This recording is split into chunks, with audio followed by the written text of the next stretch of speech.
Yes, hello everyone, Fáilte Rash, Cúilín Media. Welcome back to another live show here, and I'm joined by Liam White and Matthew Hurley, and Aaron Prendergast will complete the set. Later on, we have a bumper weekend of action to look forward to across the Gaelic Games world. We have round 2 of the Munster Senior Hurling Championship, round 2 of the Leinster Senior Hurling Championship, round 2 of the Joe McDonagh, round 3 of the Christy Ring, Nickey Rackard and Lory Meagher. We also have action from the Connacht Senior Football Championship, the Ulster Senior Football Championship, 2 quarter finals there. We also have the LGFA Provincial Championships kicking off this weekend, and the second weekend of action of the Camogie Provincial Championships. Lads, we have a lot to look forward to. I suppose I'll start with a bit of a different question, as well as obviously how you are, how's life, everything like that. I'm going to ask you what game before we dive in. Which one are you looking forward to the most? Liam, I'll go to you first. Yeah, obviously I'd love to say our own game against Galway Sunday, because I will be at it in Salt Hill. So that's kind of why I'm not going to say Cork and Limerick, because I don't know how much of that I'm actually going to get to see. But a game I'm actually really intrigued by this weekend is Kilkenny Wexford, after their performance last weekend against Galway, and my probably looks very hideous prediction of Wexford now at this stage. But no, I'm really looking forward to that game on Saturday. I think it's going to be a cracker in Nolan Park. They always seem to tear shreds out of each other. And it could tell a lot about potentially this season. But very much looking forward to that on Saturday, as well as the rest of the games. But I think we're in for a very good weekend. Should be good. Absolutely. So, well, Matthew has A2 answered the question for you. I mean, Cork and Limerick, that's surely the main one you're keeping an eye on this weekend. Potentially so, but ironically, that's not the Cork game I'm going to this weekend. It is the Cork footballers against Tipperary. So yeah, I'm hoping that'll be. Well, to be fair, it probably won't be game of the weekend. Let's be honest. Like Cork, even without Darcy, should win that game against Tip. But yeah, Limerick Cork's probably the obvious answer. But look at the other Munster game between Tipperary and Waterford, especially given by the comments of a certain Cork legend, of Patrick Horgan. That will be very, very interesting. That game. To be honest, if Waterford do win that game, if they do manage to get over the line, I think a lot of people will be putting sorry cards in the post for Hoggy over the Glen. But it should be a very interesting game. And in football as well, Donegal against Down, I'm very, very intrigued by that game because of the ramifications behind it. If Down lose that game, there's a big chance they go into the Tailteann Cup back in there, and you'd imagine Down will win that competition, and all their predictions will be changed, no doubt. But some interesting games over the weekend. But those are the games I'll be looking out for. Absolutely. So, Aaron has joined us. Aaron, welcome to the show. Did you hear my first question? Bit of a new one, as well as obviously, how are you? Which game are you looking forward to the most this weekend? I'm doing good, lads. Good to chat to you. In terms of game, look, obviously it's Cork versus Limerick. Like it's the game that stands out. It's the El Clasico probably of hurling right now, in my opinion, in terms of the two best teams in the country. Right, yeah, I know Tipperary maybe might disagree in terms of being the top two. Maybe Clare might disagree as well, but. I think it has everything over the last couple of years. It's rivalry, blood, guts, thunder, excitement, edge of the seat stuff. And look, maybe I know in the round robin games sometimes get lost a little bit, but with it being in Páirc Uí Chaoimh, look, it's going to be absolutely packed to the brim. Cork fans are going to have the place flooded in terms of support and everything. There'll be seas of red absolutely everywhere. I'm sure the Limerick fans will bring the colour as well. That game definitely stands out. But look, I think Kilkenny Wexford is another interesting one as well. Like, I think Kilkenny need to bounce back, and I could easily see Wexford winning this weekend. Yeah, that one's massive as well, because I think that one will give us a very, very strong indication of just how in the mire Kilkenny are. Not in any sort of a disrespectful way to Wexford, but the game against Galway was obviously, in my opinion, this is as a Dublin fan, that was obviously the most difficult fixture that Kilkenny could have had in round 1, away against Galway in the Leinster Championship.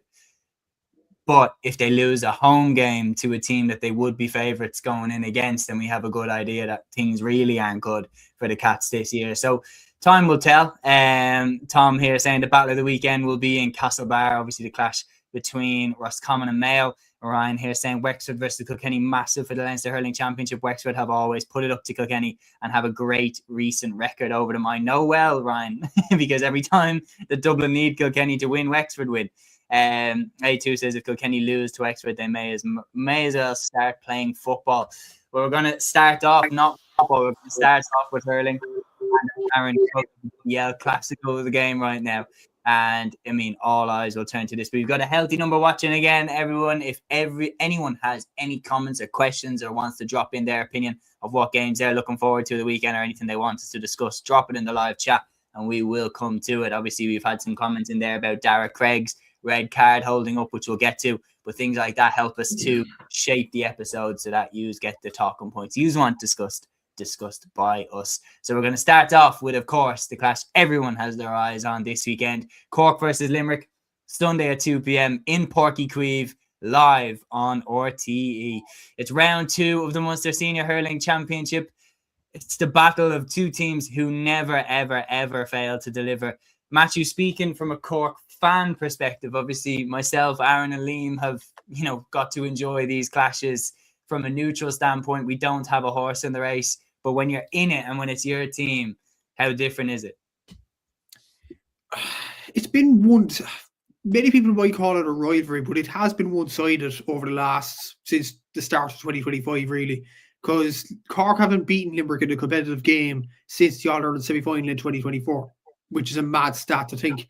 I know a lot of people will point towards, they say in the comments, but Cork won the Munster Championship. That was penalties. Technically, we haven't beaten Limerick since the 2024 All-Ireland semi-finals, so it is a long gap. Limerick fans are probably not calling it a rivalry. It probably still is a rivalry. Obviously, a lot of crap talking between the two sets of fans.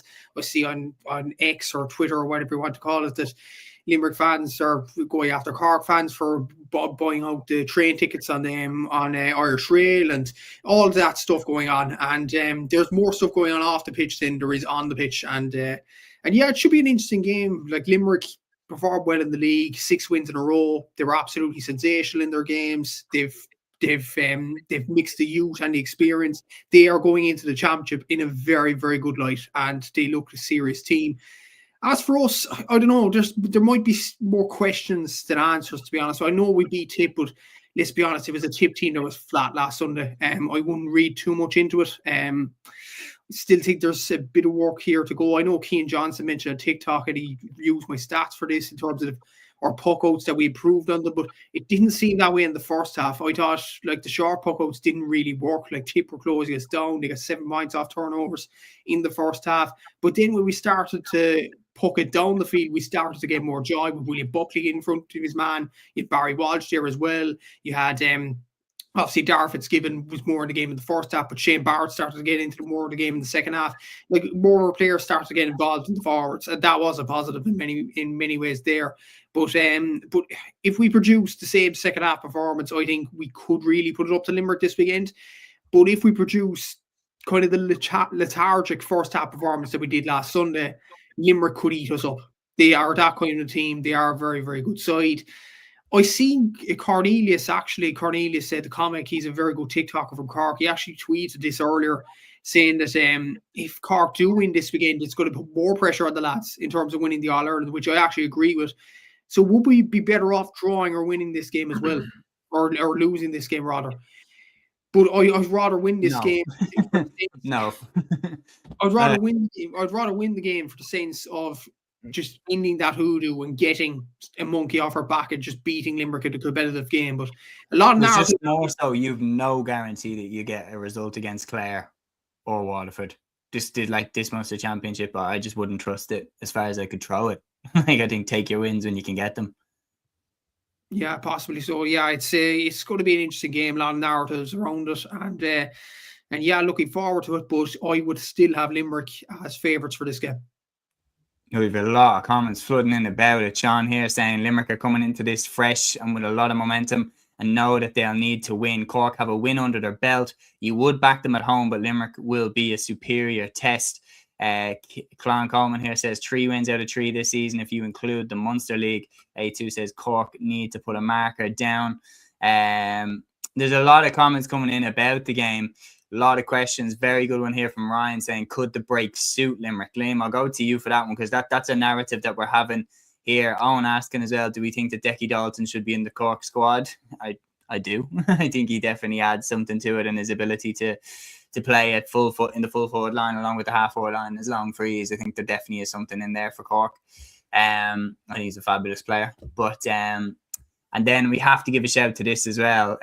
Ryan saying very kind of Darragh Fitzgibbon to give the Cork fan the signed jersey after he hit him by mistake. By mistake. That has to be said. Absolutely by mistake. And thought he handled it. I thought he handled it quite well afterwards in terms of like finding the fan and getting the jersey to him. So fair play to him for that. Absolutely, gentleman. And Matthew watched obviously your interview with him as well on the Southern Star pod. Obviously, big shout out to that. He comes across like a lovely guy. Liam, I'll throw that one to you. How does that play into the game? This one, the fact that Limerick have had a break since the league final and they've got to watch Cork now going up against Tipperary in round 1. Would you rather be in Limerick shoes or would you rather be in Cork shoes coming into this clash? Yeah, it's an interesting one. It's that age-old question. Would you rather have championship minutes under your belt or would you rather have a bit of time to, still be able to train, get players back potentially if you have any injuries in the camp or whatever, sit back the opening weekend and try and, see what other teams are like at the moment and try and suss them out a small bit as you head towards the championship. I would probably still rather be in Cork's camp having had a game already, to be honest with you. Like as much as maybe Tip were flat last weekend, it still was a championship game. It still was a game that Cork got, whereas Limerick wouldn't have had anything thus far. But look, I do agree with Matthew's point. I think Limerick might actually go into this game this weekend potentially as the favourites. They had a very, very good league campaign. A great win over Cork in the league final. Cork, over the last, you do say it's been very one-sided over the last year or two, but Cork, they did beat Limerick in 2024 in Páirc Uí Chaoimh. They drew with them last year in Páirc Uí Chaoimh. I just think it's a small bit different in Páirc Uí Chaoimh the last 2-3 years when they play Limerick in comparison to when they go to the Gaelic grounds or anywhere else. So I think Cork are absolutely going to be up for it this weekend. And I think they are going to raise their levels this weekend because they know the battle that is coming from John Kiely and his Limerick side. But at the same time, Limerick are a team on a mission this year. They want to win the Munster title back. I mean, the fact that they won Munster titles from 2019 right up until 2024 and are still pissed off about losing last year tells you everything you need to know about them. They are hungry this year to come back and win a provincial title. And especially with the way they performed in the league and some of the players that took over the leadership roles in the team. You have William O'Donoghue, who was sensational in the league. You have Adam English, Cathal O'Neill, Aidan O'Connor, Shane O'Brien, who all stepped up. They're going to be a handful for Cork this weekend. You look at Kieran Joyce at fullback. I think he was much better against Tip than he was against, say, Offaly when he was at fullback, to be honest with you. And he's going to have a huge battle again this weekend against Shane O'Brien, as you'd probably expect him to be on him, to be honest with you. I'm looking forward to seeing the likes of Garrod Hegarty going up potentially against Owen Downey or Robert Downey going up against Keane Lynch. There's a lot of really nice matchups there. Shane Barrett against potentially Will O'Donoghue or Kyle Hayes against Darragh Fitzgibbon again. There's a lot of really, really tasty encounters for this weekend.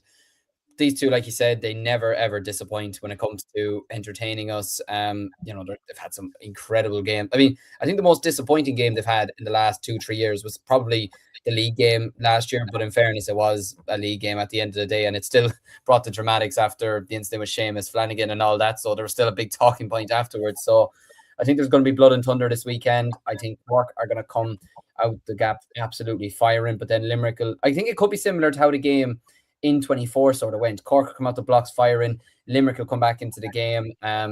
But unlike Cork winning the game in the end last time, I'm gonna do it, lads. I'm actually gonna say it's gonna be a draw this weekend. I can't separate the two of them. I am going for it. I'm being bold with it, but I just think there's so little separating these two teams. I think if William Buckley can have another stormer like he did last weekend, then he could absolutely light up the place, to be honest with you. But then again, Limerick this year, I have backed them to win the All-Ireland, and I think they are going to start off. I think they're going to come away from this weekend, and if they get a point, I think they actually genuinely will be happy with it because they are going, at the end of the day, away to a side who won Munster last year and reached an All-Ireland final. You're not exactly going away to, piss the opposition, are you? So, no, I am going to stick with a draw this weekend. I think it's going to be neck and neck right down to the end. And yeah, I think we're in for absolutely another cracker. Absolutely. Well, Liam's led the way with his predictions, but not nailed his colours to the mast. Aaron, can you nail your colours to the mast, or are you going to join him on the fence? What do you think? No, I think Cork are going to win this game. I don't think there's much between them and Limerick. I think that's been shown over the last couple of years. I know Limerick have obviously gotten the better of the two league games. The first league game, look, Cork didn't need to win that game.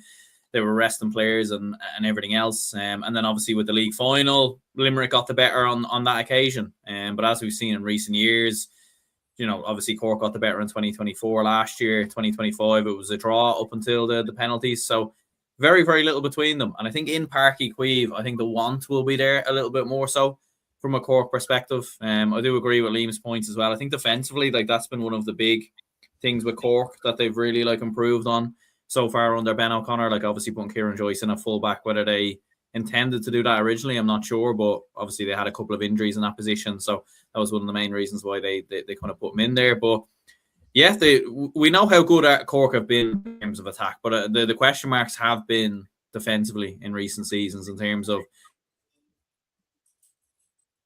Well, Matthew, do you want to take the reins on the prediction? Yeah, I think Limerick will do it by about 4 or 5, in my opinion. Look, I think Limerick are just trotting along nicely at the moment. They seem to be getting the blend together. They're on a winning run at the moment. There's a happy camp there. There's no question marks over Limerick, is what I'm trying to say. And I just feel like that will be one of the reasons why I go for Limerick this weekend. And as well with Cork, I know Kieran Joyce is full back, but I still have question marks. I know, Kieran Joyce wasn't the best at fullback against Offaly. Against Limerick, he was okay. Against Tip, he wasn't tested. Let's be honest. Tip were well out of colour. And this is a massive test for the likes of Kieran Joyce. And it's a massive test for the whole Cork defence. You have Shane O'Brien there. You have Aaron Gallan, who's well able to establish authority in the championship. You've Garrod Hagerty. You've Adam English coming into the attack as well from midfield, from deep. I think it's going to be a testing afternoon for these Cork players, and it will come down to small margins. For example, Limerick have a settled free taker in short distance, Aidan O'Connor, long distance, Dermot Burns. Cork don't at this present moment in time. Alan Connolly's okay on the short freeze at this present moment, but we've seen for the long freeze the other day, Tim O'Mahony was way off colour, and that has to change. Either get him off it and put Darragh Fitzgibbon or Mark Coleman on them, or you need somebody else on him, because obviously Mark Coleman took one against Tip the last day and missed. So it's going to be coming down to them small margins. I think Limerick have much more of a settled team. They're in form and they're coming off the league in good stead at this present moment. Limerick to win. I agree with you. I think Limerick are going to win this. I think if there's one thing that Limerick would have been hurt by in last year's championship, I don't think it would have been as much the loss to Dublin as it would have been losing that Munster final on penalties to Cork. More so just Cork celebrating like crazy in the Gaelic grounds. I think that would have stung more than any defeat in the quarterfinals to a Dublin team that they don't have a rivalry with. And there's one game that John Kiley, Paul Kinnerk and the whole Limerick squad will want to overturn. It's Cork. It's getting them in the Munster Championship. And I do also agree that, look, Limerick are jumping into this late. If they start off with a defeat, they're on the back foot straight away. Cork have got to win, and I do think that absolute grit and determination won't be as prevalent as maybe it will be with Limerick. Even though Cork won, it's the most downplayed win that I've seen for such an impressive win on paper, if you get what I mean. They went away to the All-Ireland champions in round 1 and beat them. And yet the hype has really stayed down, and that's because you take in the context of the game. Were Tipperary at their best? No, they weren't. We've seen them a lot better than that. And that's why the result isn't getting that's why the result isn't getting the attention and the hype that maybe it would have got had both teams have been playing to their level. But you know that if Tip get out of the Munster Championship, which they could still do, it will not be like that if they meet up down the line. I'm going for a Limerick win. I'm going for a narrow 2 or 3 point Limerick win. So that's 1 vote for Cork, 2 votes for Limerick, and 1 vote for a draw. Sean O'Malley agrees with you, Liam. He's saying Cork 125, Limerick 222. A2 is saying Cork 223, Limerick 128. Porter here saying, have a feeling Cork will win. Buckley, Walsh are great additions, and Barrett is flying. Ryan says Limerick to edge it late, 25 points to 217. And Beast also saying if Limerick lose, they could be in serious danger. Just to add it in, guys, anybody who is involved in the anybody who's involved here, we're going to launch up a poll in this game. So basically how it works is, if you're new here, if you think Limerick are going to win, you type in number 2 into the live chat. And if you think Cork are going to win, you type 1 into the live chat. And that poll is live right now. So if you want to get involved in the vote, who you think is going to win, just drop your vote in there. Type 1 into the live chat for Cork to win. Type 2 into the chat for a Limerick win. I'm not allowing no fence sitting going on here. You can pick your winner. Oh, come on. Anyway, I'm going to hide the poll, but the poll is still live. So if you do want to vote, please do vote. Be very interested to see how it went. So that poll is still live, and we'll come to it at the end of the Munster Championship. So moving on, Waterford against Tipperary, Sunday at 4 p.m. in Walsh Park. This one is live on GA+. Interestingly enough, I think it's the first weekend, lads, with a ton of bumper fixtures on GA+. They've got action from the Munster Senior Hurling Championship, action from Connacht, action from Leinster, action from Munster. They've got action across the board this weekend. But this one, Waterford versus Tipperary, Sunday 4 p.m. in Walsh Park. Aaron, it's two teams with their backs firmly against the wall. I think when you're talking about potential consequences, this one is more severe. Yeah, I think so. I think whoever loses this game, like obviously teams in the past have lost their opening 2 games and come back, most notably Cork, but you would imagine for either one of these 2 teams, like if they were to lose, they will be in massive trouble.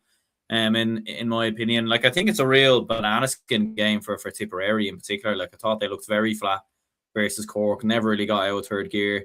Certainly wasn't the levels you'd expect with Tipperary. I would have thought with how much everyone was writing them off and criticising them, they would have came out all guns blazing. Darren McCarthy obviously didn't start the last day as well, which I thought was a little bit odd as well, given the influence that we know that he can have over Tipperary. So yeah, it's a massive game for them. But at the same time, like Waterford will go into this game feeling like they can take a scalp. Liam Cahill coming back to Waterford obviously as well, like to be no love lost there. And I thought Waterford were quite unlucky against Clare. Like I mean, they score 4-21 and end up on the losing side. Like I don't know if that's ever happened before. What did he score? Like 3-12. Yeah. Did you see the TikTok from your man Mitch? Where it was like Stephen Bennett in the dressing room. We had that voiceover. It was like, right, y'all are trash. That wasn't my fault. Imagine going home, like imagine telling someone, how did you get on today? Oh, I scored 3-12. Oh, so you won? No. It's crazy. Sorry to cut across, yeah, but I thought like that just needed to be said. Like that is that their problem right there? Or is that just too simplistic? Without him, they scored 1-8 or 1-9. Sorry. There always seems to be like you always feel like with Waterford there's one player carrying the torch. Do you know what I mean? Like if it's not Stephen Bennett, it's obviously Ruben Halloran's going to come to the fore. Obviously this year, in previous years, Austin Gleeson will be the man. You know, Stephen Bennett's obviously been there before as well. Like Desi Hutchinson. Like it feels like if one player is absolutely brilliant, the rest don't. Like they don't kind of play in unison. Maybe at times there's no kind of team attitude, maybe, or something. I don't know what it is, but at the same time, I do agree with a lot of the comments as well. Like I actually do think Waterford are going to win this game, in my opinion. I think at home in Walsh Park, we saw Clare lose in similar circumstances last season, being the All-Ireland champions. And yeah, like I thought Waterford or Tipperary looked very flat last week. They obviously only recently brought back Willie Connors as well. So yeah, I think they're there for the taking. And I think Waterford, as long as they bring the same intensity and same energy against Tipperary or that they brought against Clare, I think they will be able to get over the line. So yeah, that's what I'm going for. Absolutely. Plenty of comments in. Sean saying, I'm very interested to see how Sean Walsh goes in this game. He caused chaos in the Clare full back line last week, and I wonder if he can take advantage of Tip's frailties. I think as well, Sean, I seen your comment in about, are we going to be doing a poll for the other games? We will do a poll for the main games that we have. So Tip and we'll have one for the Tip and Waterford game, of course, when we're done discussing. Matthew, my dogs want to get involved in the discussion. I don't know if you can hear that, but Matthew, the next question is for you. When you're looking at this game, Tip and Waterford, obviously, how do you frame it? Who's coming into this in the better mindset? Were Waterford going away to that Clare game? I know obviously they would have had a win as their target, with Tipperary starting off with a home defeat. Are they in more of a flat position? I think Waterford are in a very good position, to be honest with you. You look at their league game. I did watch that league game between Tip and Waterford, and Tip did win it, but Waterford deserved it. I'll put it that way. And Tip had John McGrath out, they know McGrath out on the pitch that day. Even the likes of Stephen Tobin, who's come into the panel, they had him out on his senior debut, I'd imagine, as well. And Waterford, I don't think Stephen Bennett was actually playing for Waterford that day. And Waterford should have beat Tipperary in the league. So I think, look, I might sound like Hoggy here, but I think a shock is coming. I think Waterford could get over the line here and watch. Look, they're at home. They were better than Tip in the league without some key players. Okay, they had Desi Hutchinson, who did well in that game and did well the other day, to be fair. I know a lot would talk about Stephen Bennett, but Desi Hutchinson converted 100% of his shots from 4 attempts. Like, you have to take that into consideration as well. He did absolutely brilliantly. Sean Walsh caused Clare a lot of problems at full forward as well. Billy Nolan, long puck of the ball. I think he could rouse the crowd as well. Mark Fitzgerald is a very good fullback. Like, Waterford performed very well against Clare last weekend. Even like, okay, Bennett scored 312, but Waterford scored 4 goals themselves as well. They scored 421. Normally that would win games. But it was because Clare scored a ridiculous amount themselves with 233 and converted nearly everything that they got. Like, I don't think Tip are on. It didn't look this way last weekend, and it might change this weekend now, but it didn't look like Tip were up to the field of the pitch at all last week. Mm-hmm. And is that not what we saw from Clare last year, though? Yes, absolutely it was. And they were All-Ireland champions as well. And Tip have this tendency to fall flat on their face after they win the All-Ireland. And obviously they wanted to do the back-to-back this year. They haven't done it since the early 60s. They look nowhere near, to be honest with you. Their players don't look sharp enough. Like John McGrath was brought off early. I agree with Aaron. Darren McCarthy not starting was strange, to say the least. Willie Connors performed well enough. In fairness, Alan Tynan got the goal. I'll imagine he'll start this week now that he has minutes under his belt. But Tip just looked flat-footed last week, and Waterford looked raring to go. And they're in Walsh Park now. Let's call a spade a spade. Waterford have Cork and Limerick coming up after this game. If they lose this, they're gone. But if Tip lose this, there's still a chance they might get back into it, because like, they're All-Ireland champions after all. There might be a kick in them. But I don't see Waterford recovering if they do lose this game. But so for that reason, I actually back Waterford to win it. They will be tight, but I think Waterford home advantage might be enough to get them over the line. It's very interesting. We've plenty of Sean here saying, is it really a shock if Waterford win? Not according to Sean. He's saying Waterford 324, Tipperary 118. Ryan is saying Tip 218, Waterford 126 with a Stephen Bennett masterclass. I'll answer this question here from Sean. He said, did you agree with Joe Canning's comments about Ballygunner's domination holding Waterford back? I wouldn't be 100% confident in giving the answer on that. I think you have to take into account that Waterford are in the most competitive province, and it's extremely difficult to get out of there. The fact is that nobody outside of their province has won the All-Ireland since Galway in 2017. So nobody has ever come out with the Leinster Hurling Championship Round robin. That is a mad stat, and won the All-Ireland. That's crazy. The Munster Championship has produced the All-Ireland winner every year. So that tells you how cutthroat it's been. So like, it would be impossible to know. Ballyhale Shamrocks obviously had the spine of the Kilkenny team when they were really successful. Ballyhale had about 10 lads that were starting for Kilkenny and then starting for Ballyhale as well. So it's difficult to know. I wouldn't be 100% confident giving the answer. Porter, not one to shy away from nailing the colours to the mast. He has come in and said Tip by 15. Absolutely put the hammer down. You said that last week. That's one vote for Tipperary. Woody saying when Limerick were winning All Irelands, including 5 in a row leagues, practically the whole team was from a hand.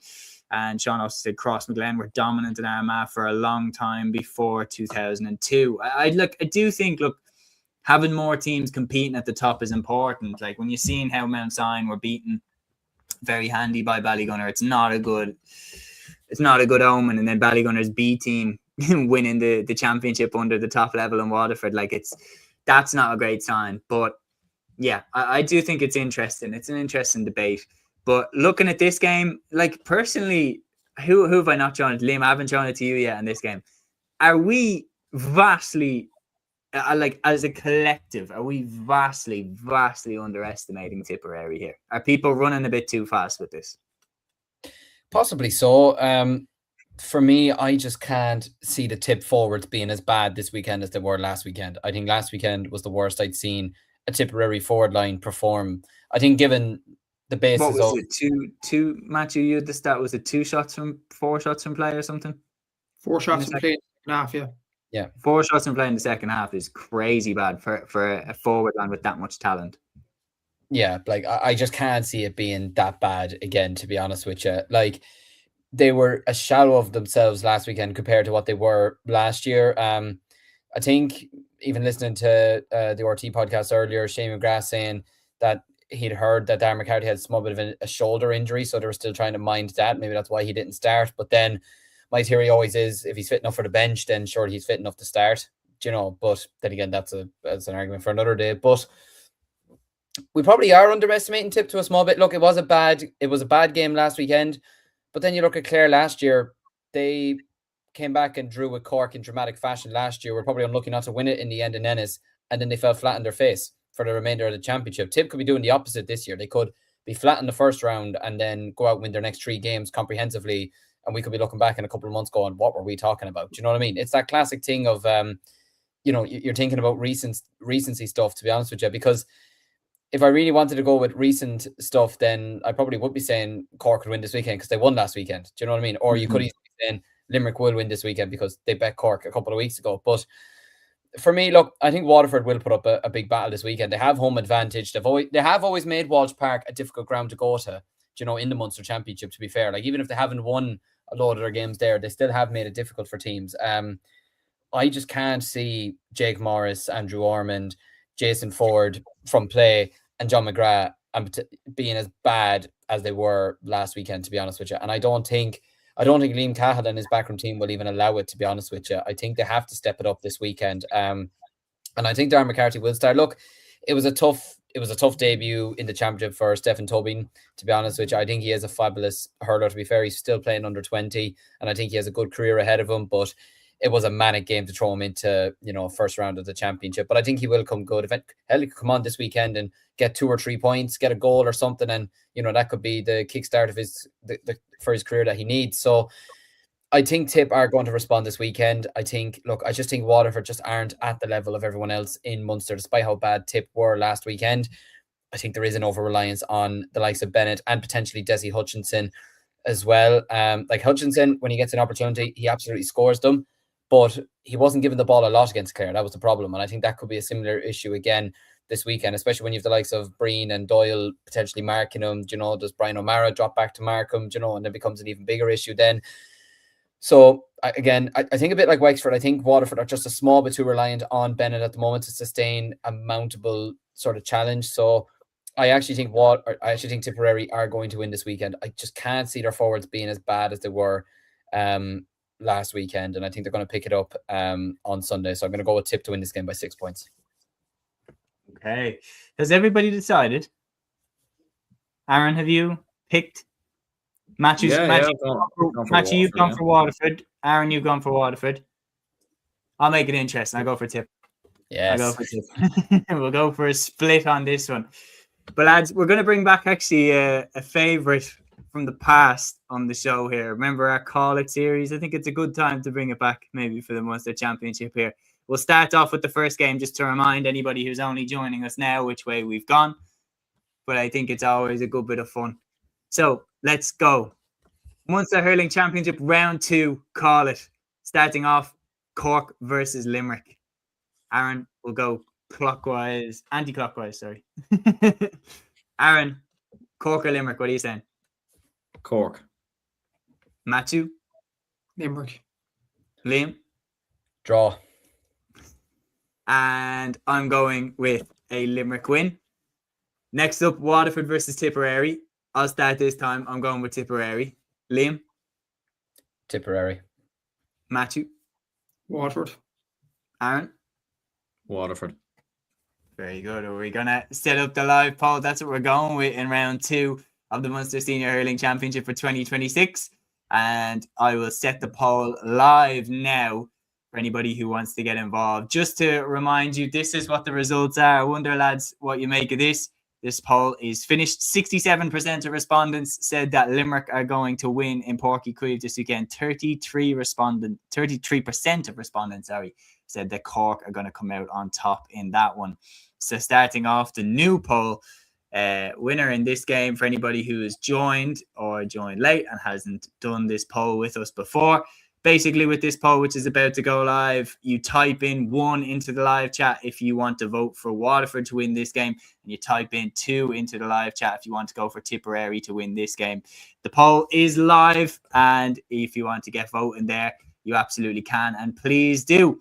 And that poll is still live right now, but we are going to hide it and take it off screen. And we're going to move across to the east, to the Leinster Hurling Championship, and the game that we have billed as the most important game in the Leinster Hurling Championship this weekend, the clash of Kilkenny and Wexford, Saturday at 6:30 p.m. in Nolan Park. This one is live on GAA+. Annoying how the GAA+ went down underneath the line there.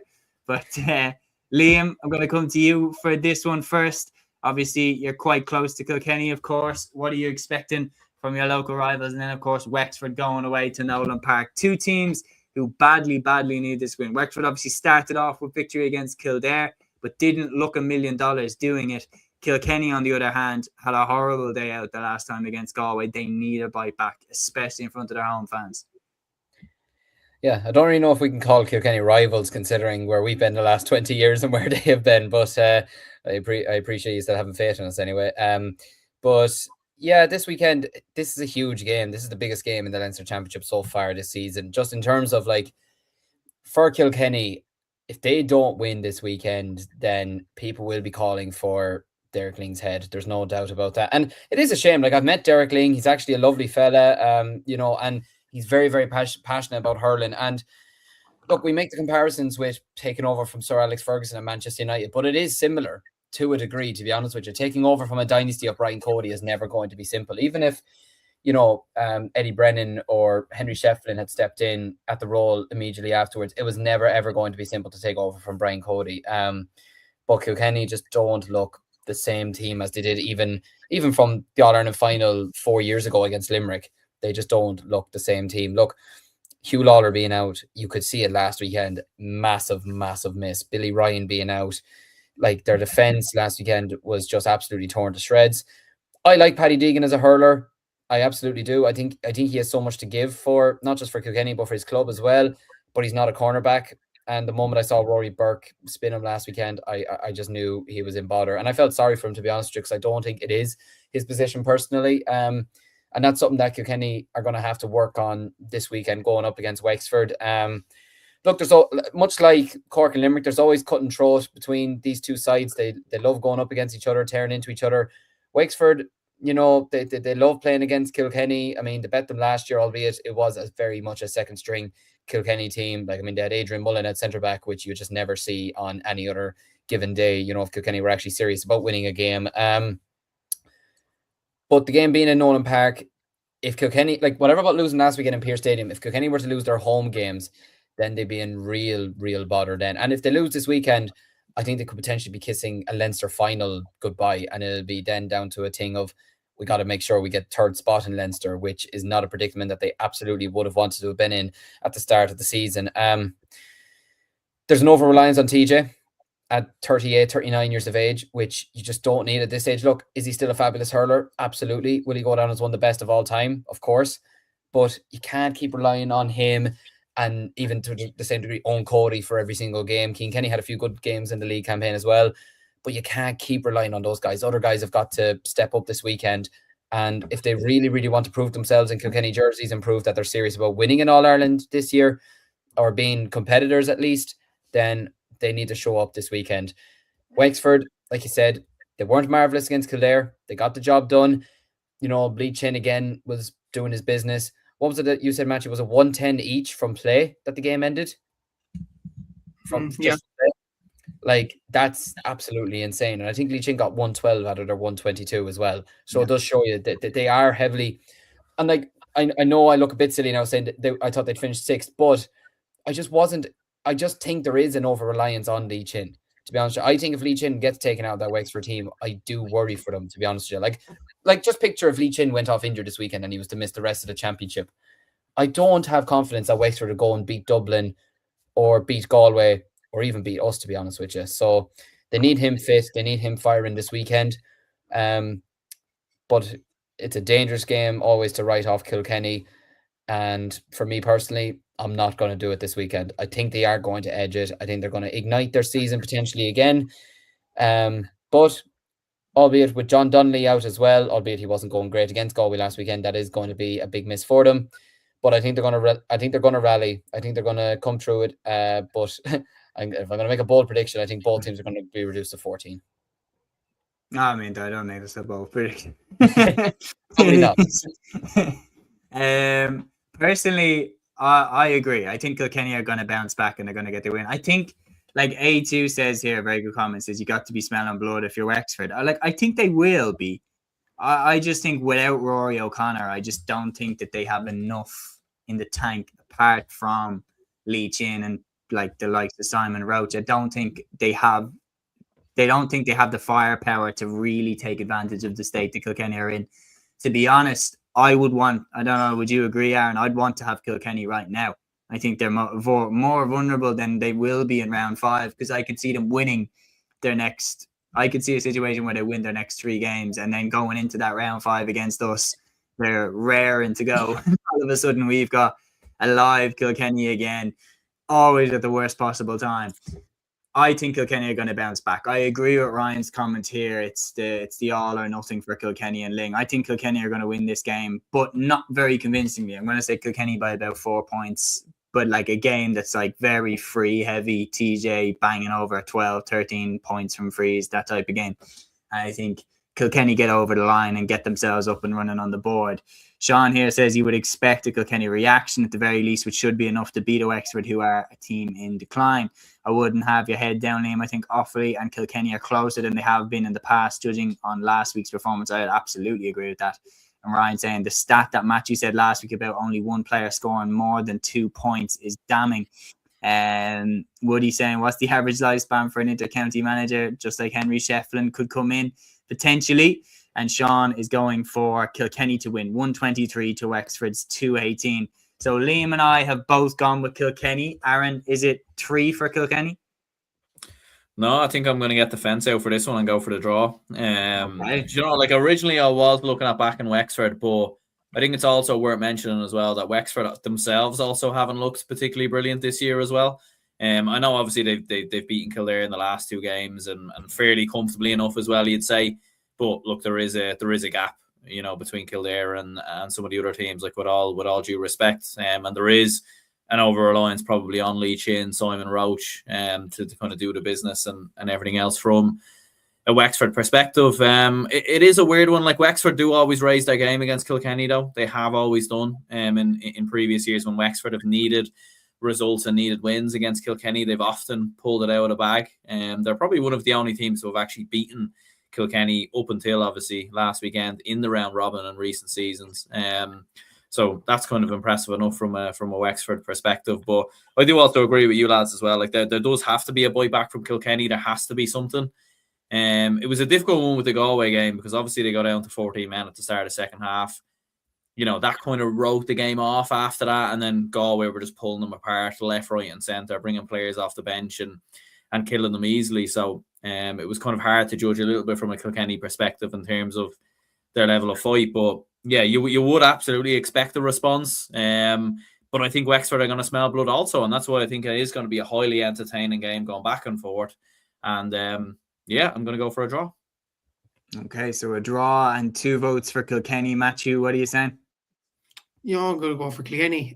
Simply, look, Kilkenny are in as bad a spot as Tipperary at this present moment, probably worse, to be honest. With the form they're on, they aren't really excelling. Obviously, TJ Reid only scored 1 point for Blade last day, but he got 1-8 the last day, which was way more than anybody else. Himself and Cody are really carrying this Kilkenny team against any other opposition. If they were playing Dublin this weekend, even if they were playing Offaly, I would actually fancy the other opposition. Potentially, I mean that, Liam, simply because Offaly played very well against Dublin and there seems to be a bit of confidence there. I don't trust this Wexford team. Leachin is by far and away their best player. They don't have anybody substantial to carry on the baton. Simon Rowe performed well in the league. Obviously, you had Jack Redmond scored 3-3 for playing against Kildare, but I don't know where he's got to. You need to be playing him from a Wexford point of view. You need to be playing him on the pitch if you are to have any chance of winning this one. They could nick it because of a Leachin masterclass. That's all I can say about Wexford. If Leachin scores something like 2-14 or 2-15, which is completely possible, Leachin is that sort of player. If he does do that, they have a chance. But I just don't see Wexford relying on one player and getting them over the line against Kilkenny, especially in Nolan Park. Not this time. I think Kilkenny will win this and they'll win it by 6. Okay.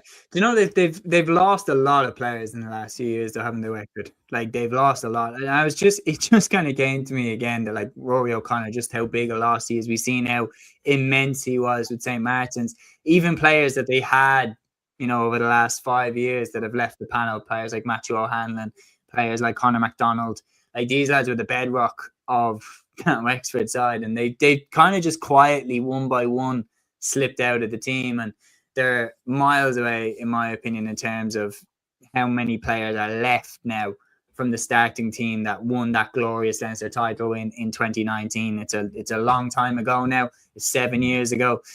But you never know. One great victory here over Kilkenny could propel them potentially into a Leinster final. Like, that's how close this Leinster Championship will be, especially now that Dublin have drawn with Offaly. Like, I guarantee, like, teams are going to be bouncing up and down the divisions. But I think, with all due respect, I'm going to, with one eye on the clock, because we're already 48 minutes in, 47 and a half minutes in, talking about those first 3 games. These 2 games, on paper, they do have teams that you have to consider clear favourites. And for Galway, Offaly is the first one in Pearse Stadium. This, just given Galway's amazing form against Kilkenny in round 1, you would have to say Galway favourites, especially that they've got home advantage again. That one Sunday at 3:30 p.m. in Pearse Stadium. And then obviously Dublin host Kildare Sunday at 3 p.m. in Parnell Park.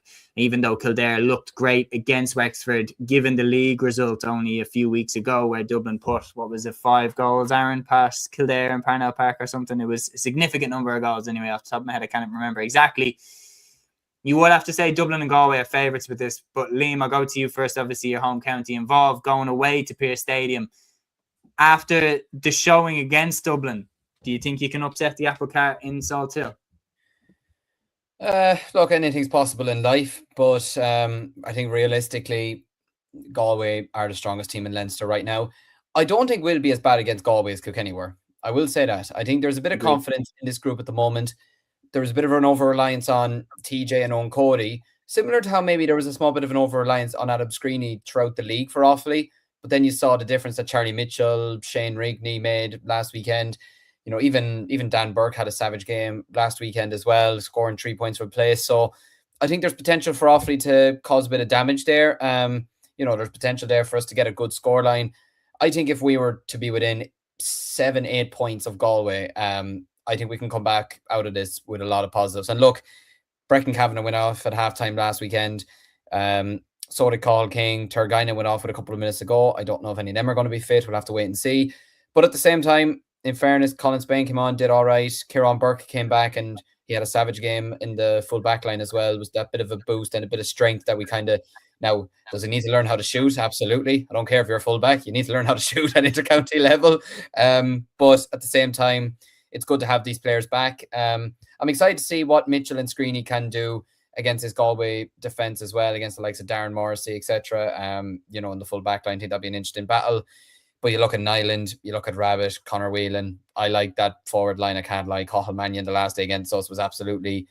It was a terrible game when we played them in the league, but Cathal Mannion was the standout player. There's no point saying otherwise. Look, I'm going to it with hope, and I'm going to go to it with a big smile, and it's in Salt Hill, so it'll be a lovely day out. But look, Galway, realistically, they're the best side in Leinster right now. Don't think we'll be as bad as Kilkenny last weekend, but I think Galway will win this game in the end by 7 points. I think so. Is it a clean sweep for the home teams, lads? Obviously, apart from Aaron going for a draw, we've got 3 of us have gone for Kilkenny, and we're going for Dublin to beat Kildare and Galway to beat Offaly in Pearse Stadium. That's what we're going with. From Leinster round 2, Sean saying I think Offaly will cause Galway problems, but Galway at home should get it done. We're going to move on now to the Joe McDonagh, Christy Ring, Nickey Rackard and Lory Meagher Cup, starting off round 2 of the Joe McDonagh match. I'm going to come to you for this one first. We have Down hosting London Saturday at 1 p.m. in Ballycran. Obviously, Down flying high after cementing themselves as Kings of Ulster, beating Antrim away in Antrim in Dunloy. So they'll be coming into this one full of confidence against London and Ballycran. Laois host Antrim then Saturday at 4 p.m. in O'Moore Park. This is actually the 2 that I picked to get to the Joe McDonagh final. I don't think things are going well for Antrim though, so personally I do expect Laois to win this one, and I expect Down to beat London as well with the form that they're in, and I expect Carlow to win this one, even though it's in Cusack Park. The form that they put up against Laois, hitting 4 goals against them, they look like they've started the Joe McDonagh really, really well. So I'm going for Down, I'm going for Laois, and I'm going for Carlow. What are you thinking? Yeah, I'm going to go the same, to be honest with you. Like, Down, it's a very good opportunity to get 2 wins out of 2 on the board. And Ronan Sheehan will be absolutely delighted with that, as well as the backroom team of Tom Fletcher and obviously Dermot the Rock O'Sullivan in the backroom team there as well. So Down have some serious men there that have been through the mill, and they do have some good hurlers there, like the likes of Tom McGrattan and Pierce Open Crickard. So they will beat London this weekend. I'm probably sure that because of Down's position in they compete as well enough in Division 1B, whereas London, okay, they didn't go down from Division 2, but they didn't really compete other than the likes of Mayo and Derry. And yeah, I think Down will win this weekend. I think Carlow beat Westmeath. They're brilliant form at the moment. The likes of Martin Kavanagh and Chris Nolan, brilliant players there. And Laois will beat Antrim this weekend, partly because I was surprised at Laois's kind of performance against Carlow, but their league form suggests that they will get the job done against an Antrim team. They're quite frankly an utter mess at the moment. Any disagreements, lads? We're going Carlow to beat Westmeath, Laois to beat Antrim, and Down to beat London. Any disagreements? No. Okay. Well, I'm going to move on now, Aaron. I'm going to go to you next for the Christy Ring Cup. Round 3 this weekend. We have Derry hosting Donegal Saturday at 1 p.m. in Celtic Park. Roscommon hosting Kerry Saturday at 1 p.m. in Dr. Hyde Park. Wicklow hosting Meath this weekend, whenever this thing decides to work. There we go. Wicklow against Meath Sunday at 2 p.m. then in Aughrim. What are you expecting from round 3 of the Christy Ring Cup? Yeah, it should be interesting. I actually got to see a bit of the Wicklow hurlers in Aughrim last week. I got to see the second half of their game versus Derry, and they did very well. I felt to battle back into that game, and their full forward in particular is actually really, really impressive. Reminded me a bit of John Henderson a little bit in terms of how they were utilising them. So, you know, I'll back them to get over the line versus Meath. I would go for Derry to beat Donegal as well. I think they should have enough to come through that, and I think Kerry should be far too strong for Roscommon as well. That should be a fairly convincing victory. We unbelievable. I can't believe this, guys. So far nobody has voted for Tipperary. This poll is still active. If you think that Waterford will win, type 1 into the live chat. If you think that Tipperary will win, type 2 into the live chat. I won't take it down for a while, but so far I am surprised nobody's gone for Tip yet. Ryan saying Kerry 5-26, Roscommon 13 points for that, and then Porter also saying Derry to win. We're going to move on now. So that's Christy Ring Cup. Aaron has given the preview for us there. Liam will come to you next for the Nickey Rackard Cup. We have Louth hosting Tyrone Saturday at 3 p.m. in Darver. Fermanagh host Mayo Sunday at 2 p.m. in Brewster Park. And Sligo host Armagh Sunday at 2 p.m. in Tubbercurry. Yeah, I think Tyrone should beat Louth comfortably enough. They put 5 goals past Mayo last weekend, which was a big surprise to me, especially to be doing it away from home, where you look at Louth conceding 131 against Sligo Sligo are a very, very good team. They have a lot of really good players, a backbone by the Eastkey boys, but look, realistically, Tyrone should win this game this weekend, regardless of the fact that it is away from home. They should win this rather comfortably. Looking at the other games, it's Sligo, they're on the right track. There's no doubt about that. I mean, to score 131 on your opening weekend is really, really good going. And yeah, I think they should have too much for Armagh, especially having home advantage this weekend. I think that should be a comfortable enough victory there. Mayo surprised me last weekend, conceding 5 goals at home to Tyrone, considering this is a team that were competing in Division 2 this season. They'll definitely be a small bit shocked from that, to be honest with you, but I can't see them having too many issues with Fermanagh this weekend. Look, Fermanagh are not a bad team, to be fair to them, and they did really well to get a win over Armagh last weekend by a point. It sounded like an absolute cracker in the end, to be honest with you, but I think Mayo, going away from home, they'll want to regroup after that hammering that they took, and especially they won't want to concede 5 goals again. There's no doubt about that. So I'm going to go with Mayo to edge it against Fermanagh, but I think it'll be a cagey enough affair. Absolutely, yeah. I do agree with the 3 predictions you've given there. I'm coming back to you, Matthew, then for the Lory Meagher Cup round 3. We have another double header this weekend in Páirc na hÉireann. You have Lancashire hosting Cavan Sunday at 12 p.m. in Páirc na hÉireann, followed up by Warwickshire facing Monaghan in the same venue at 2 p.m. And then Leitrim, meanwhile, face Longford back here in Ireland Sunday at 2 p.m. in Páirc. Sean McDermott. And this is just classic scheduling nonsense. Leitrim play against Longford Sunday at 2 p.m. in Páirc. Sean McDermott. They play against Galway in the same venue on Saturday. So if Leitrim fans want to watch the footballers and the hurlers, they got to make a trip to Páirc. Sean McDermott twice. Ever heard of a double header, lads? But anyway, Matthew, what do you think? Yeah, I think the Leitrim fans will be even more disappointed with this prediction. I think Longford will win this weekend. They're on very good form at this present moment. Division 4 finalist Ruben Murray's in brilliant form. And yeah, I think Longford will get over the line there. In terms of the 2 games across the water, Cavan should beat Lancashire. Lancashire in bad form at this present moment. They're using a lot of players and they don't seem to be gelling as a team. It seems like, look at their scores and things like that. I actually think Warwickshire will beat Monaghan. I've been impressed with them in terms of their performances so far in the league and the championship. So I'm going to go for Warwickshire to win that. So Warwickshire, Longford and Cavan. Any disagreements, lads? No. I think I'd probably go for Monaghan. I was impressed with them beating Cavan the final day out, or the last day out. But apart from that, I agree with you. But yeah, that's hurling. We also have camogie action kicking off, and we still have football to go in the men's football championships, and then the LGFA Provincial Championships kicking off as well. But Matthew, I'll go back to you because you have the one clash in the Munster Senior Camogie Championship, and that is Tipperary facing Limerick. The clash of Waterford and Clare isn't this weekend. That's actually the weekend after. But Tipperary face Limerick in this semi-final Sunday at 12:30 p.m. in Páirc Uí Chaoimh. Tipperary, Limerick, what are you expecting?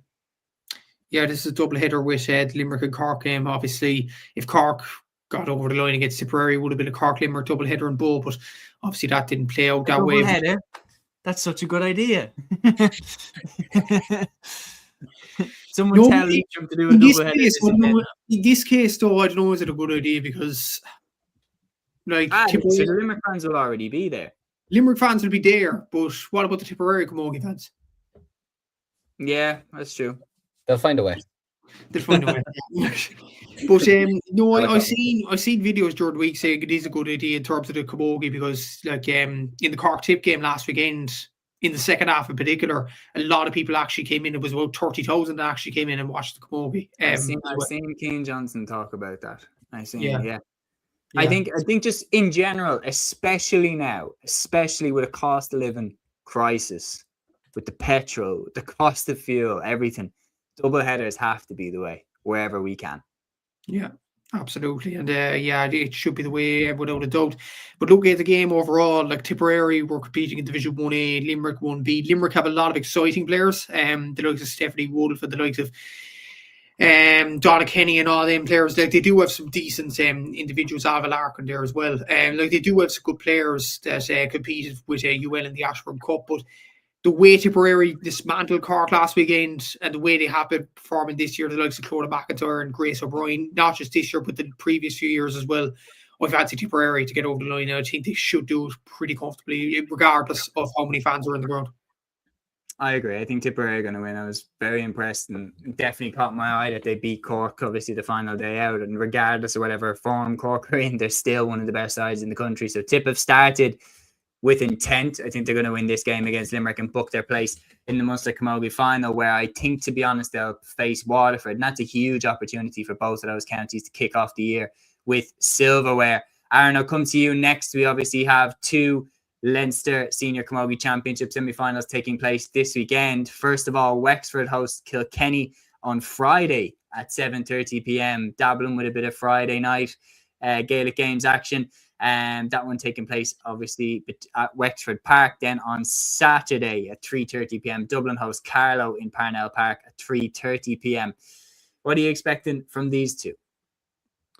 Yeah, it'll be interesting. Like, I think Kilkenny should be too strong for Wexford. Obviously, there is a division between them, and I do think Kilkenny were fairly impressive throughout their league season. So I think they should have enough. Obviously, it is a bit of a local rivalry and everything else. And to be fair, Wexford probably didn't play to their absolute best, I think, throughout Division 1B. So I probably would back Kilkenny to come through it there. And yeah, I think we should have enough for Carlow. Carlow relegated from Division 2A without a win in their 5 games, losing 4 matches. Obviously, it was disappointing in terms of our defeat to Clare, obviously, in the Division 1B final. But I think we should have enough to get over the line versus Carlow. So yeah, I think it'll be 2 fairly comfortable wins for both Kilkenny and Dublin. Agreed. I'm going with Kilkenny and Dublin to get into the Leinster final. Any disagreements, lads? Okay, very good. Well, Liam, you are next up for the Ulster Senior Camogie Championship semi-finals. Both of these games taking place at 1 p.m, but this one's taking place on Saturday. Antrim hosts Derry and Roger Casements on the Saturday at 1 p.m, while Armagh hosts Down and Crossmaglen on Sunday at 1 p.m. What are you expecting from these two? Yeah, look, I think Antrim are, arguably still the strongest side in Ulster, to be honest with you. Look, I think Derry will put up a good fight against Antrim, to be honest with you. But Antrim would have gained a lot from competing in the top division in the league, to be honest with you, getting that famous win over Cork as well. I think Antrim are a team this year, especially after losing out on reaching the All-Ireland final last year in the Intermediate Championship. I think they'll be a team that'll be absolutely gunning to go and pick themselves up this year and get a bit of silverware. So look, I think they should have too much for Derry this weekend. In terms of the other one's kind of funny because I think Armagh are a good side, to be honest with you. Like, they could easily have won the All-Ireland junior title last year against Laois. It's just Laois had an absolutely sensational second half. Down, they were competing in Division 1B this year. So I think this one is tough to call. I might just shade it to Down to win it by a couple of points, but I think Armagh are going to put up a good, strong showing here, to be honest. I think it could be a game that could go right down to the wire, but I'm going to stick with Down by 3 points. Absolutely. Yeah, I do agree with you. I'm going with Down and Antrim to get over the line in those games. And that is the Camogie action for this weekend. Ryan says Armagh by 3 and Antrim to be too good for Derry. And that brings us on to our third code, the Gaelic football action, which takes place across this weekend. And lads, what a fixture we have on our hands here. Gavin O'Reilly, if you're still watching, we would absolutely love to hear your opinions on this weekend's action. Obviously, Roscommon going away to MacHale Park to face one of their biggest rivals. Connacht Senior Football Championship Semi Final 2026, Mayo versus Roscommon, Sunday at 4 p.m. in MacHale Park, live on RTE. Aaron, what are we expecting from this one? This is going to be some battle. Mayo Roscommon never ever fails to deliver drama, talking points, intensity, few questionable yellow card, red card challenges, and huge quality on both sides. Again, we expect a lot here. Yeah, it's always fierce when these two play each other. And I always think back to the game in 2023 and the image of Aidan O'Shea kind of falling to the ground and the Roscommon players kind of standing over him a little bit. I know Gavin likes that image as well because I see him put it up on Twitter all the time. But to be fair, how could you not to be fair if you were a Roscommon man? And I'm sure the Mayo fans will have their own version of that somewhere around the archives or whatever it may be. But look, to be fair, it's two teams that are coming in very, very good form. Like Mayo's explosiveness in terms of their attack has been brilliant. I've seen one of the comments there. I haven't actually seen myself now, but about Joe McDonagh apparently being named to start, which is very, very interesting if that is the case. Verify that right now. I'm gonna look it up, but work away. Yeah. But if that is true, that's very interesting. That is very, very interesting to start him in a game of this magnitude, given that it's a. There you go. Especially with the rivalry and everything else, like going up against, players like Brian Stack and a few of the other kind of Roscommon players, like it's that's going to be interesting to kind of see how that goes. But yeah, but I think Roscommon around midfield could be very good. I think they've been quite well in midfield. I think Mayo have struggled a little bit in regards to that. I think Mayo's defence, there is still kind of some vulnerabilities there from what I've seen. Even at times, London were able to kind of get through them on different occasions. So I think it's just going to be an old-fashioned shootout, to be honest. I think when you look at both of these two teams, the 2 pointers, the way that they play football as well, the quickness of their play, you know, like this has the potential to be a really, really high-scoring game and a real absolute classic. Now, sometimes we don't get that because there's a lot on the line and there'll be nervousness, and you know, maybe one team might keep the ball for a little bit longer than maybe we would like, but I think both teams are going to be going full throttle, back and forth, and I think it's going to be an absolute cracker. I certainly will. Just out of interest, lads, if you want to hear the team, I can run through it really quick. Rob Henley is in goal. Full-back line is Jack Coyne, Rory Brickenden and Enda Hessian. Half-back line, Sam Callan, Conor Loftus and Paddy Durkin. Midfield, Bob Toohey and David McBride. Half-forward line is Jack Carney, Ryan O'Donoghue and Jordan Flynn. Full-forward line is Cian MacHale, Aidan O'Shea and Colby MacDonald. And then on the bench, you have names there like Matthew Ruan, Tommy Conroy, Killian O'Connor in there as well, Stephen Cohen, Fergal Boland. I have to say, Liam, Mayo look pretty stacked. I like that full forward line. I can't lie. I've been looking at for the last 2 minutes. I actually do really like that full forward line. I think you've got power in there with the likes of Aidan O'Shea. You've got pace in Colby MacDonald, Jordan Flynn just behind him, of course, his club teammate. Yeah, this is, I like the look of this Mayo team. I did think they were going to win this game anyway, and I think my belief in that has just gone up a level as well, to be honest with you. Look, Roscommon over the last decade have seemed to really like going away to Mayo on a couple of occasions, but I do think Andy Moran is building a good Mayo team. And I mean, as well as that, I also predicted them to win the Ulster, the Connacht Championship. I can't really back away from saying that now, to be honest with you. Look, I think Mayo could be in for a very good season, potentially. They had a very good league campaign. Having Colby there as well, I think, is going to build a bit of excitement there as well amongst the Mayo support. If they can get him on the ball on a couple of occasions, then there's no telling what he can do. Aidan O'Shea, I think, is a man reborn the last year or two, to be honest with you, inside that full forward line. Conor Loftus at centre-back as well, Paddy Durkin. Like, there's a lot of good experience across the team. They're not just relying on Ryan O'Donoghue as well for 2 pointers like we saw last year. Jordan Flynn's contributing to that now. Cian MacHale, Jack Carney, they're all contributing. Like you said, the bench is stacked. Like, if they are in trouble, then they've certainly got reinforcements. There's no doubt about that. Look, I don't know if Roscommon have named their team yet. I don't think they have. But I think even if they have, then I think for me, Mayo are just going to be... No, they haven't named their team. But I think Mayo still will have too much firepower in the end. I think they are going to win this game by 4 points. I think I could see Mayo dominating this game, maybe taking their foot off the gas a small bit at times in the second half and allowing Roscommon back into it possibly. But I think Mayo should be getting to the Connacht final this weekend. And I think with a forward line like that, I think the minimum they should be expecting as well is to be breaching the 20-point mark. There's no doubt about that. Absolutely. Gavin is here still with us. Thanks for being with us, Gavin. We love your perspective as much as we can ahead of this game. He says, who would you guys start instead of Derek Craig? Obviously, his red card still holding up, but he's given us some options. Ben O'Carroll, Conor Cox, Paul Carey, Conor Hand. There's some really, really good options there for Roscommon. Then one more comment from Gavin that I want to get up.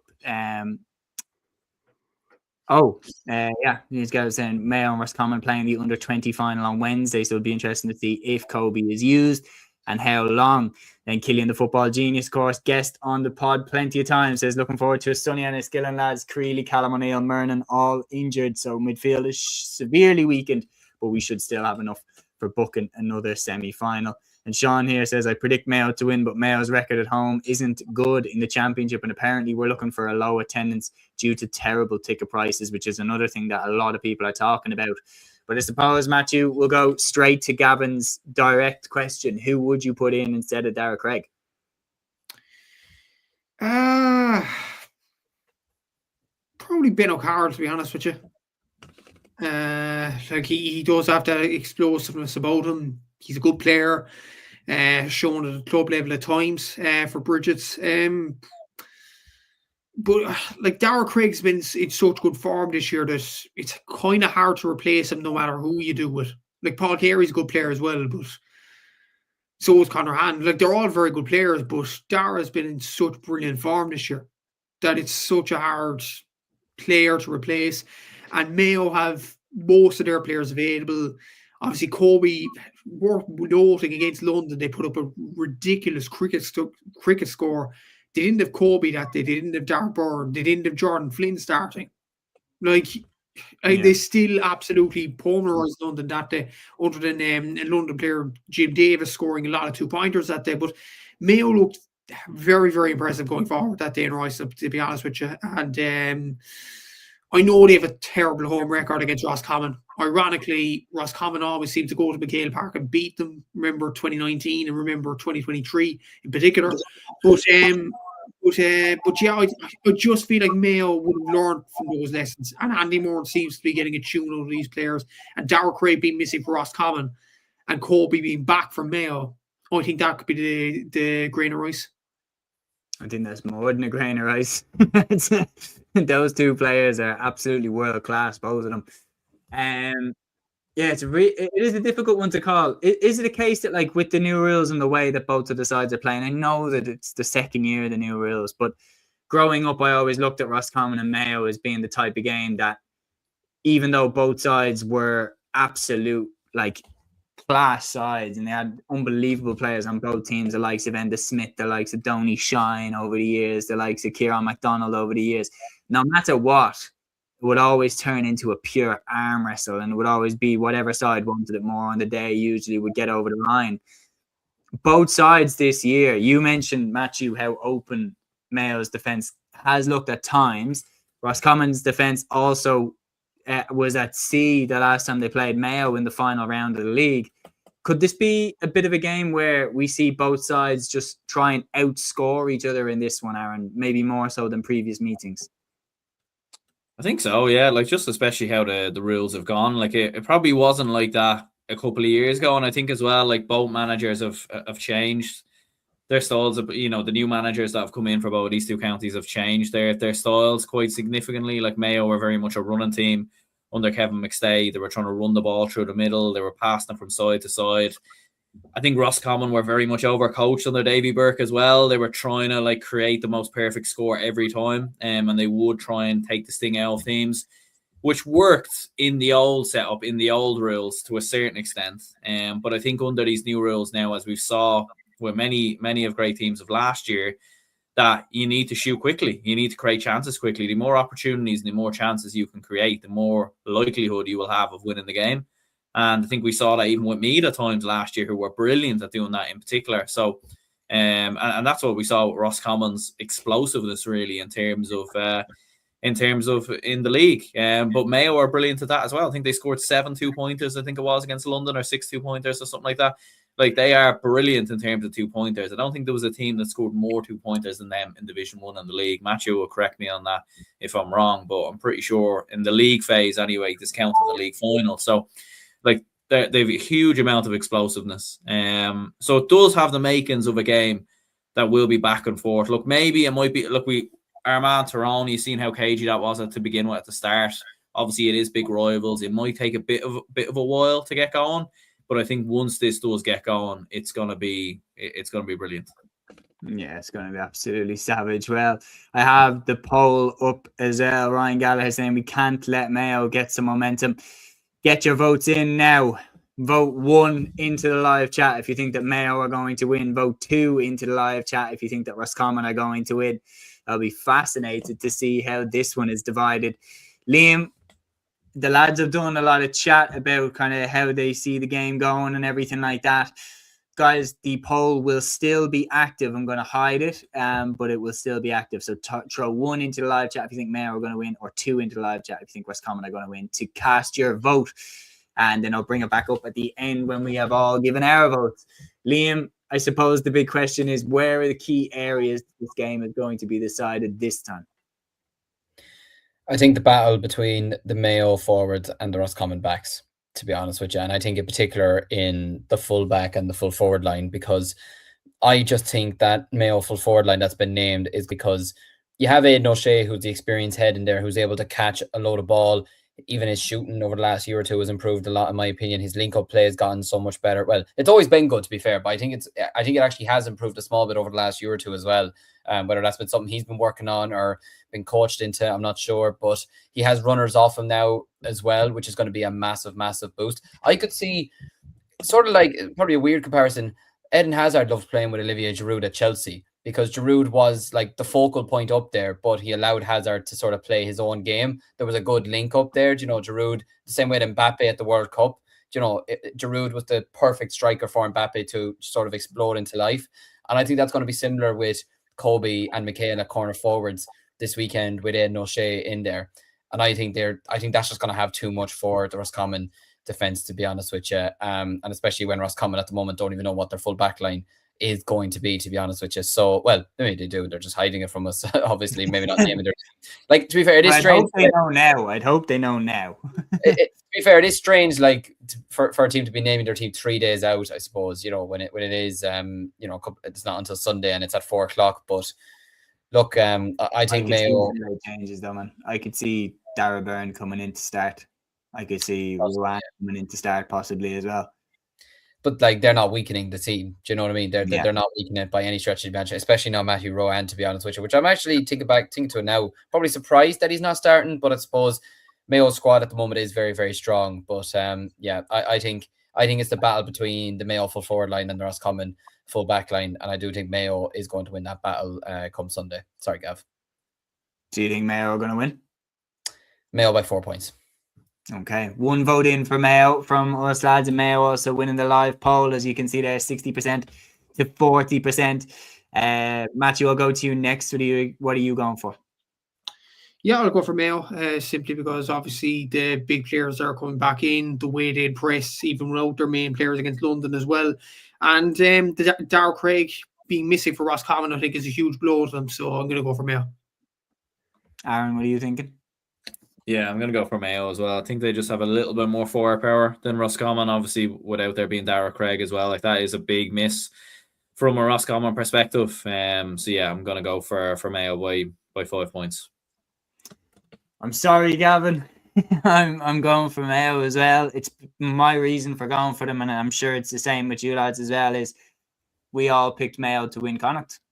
And if we all think Mayo are going to win Connacht, then we have to stick with Mayo to win this game. They have to go through Roscommon to do that. But I think it goes without saying.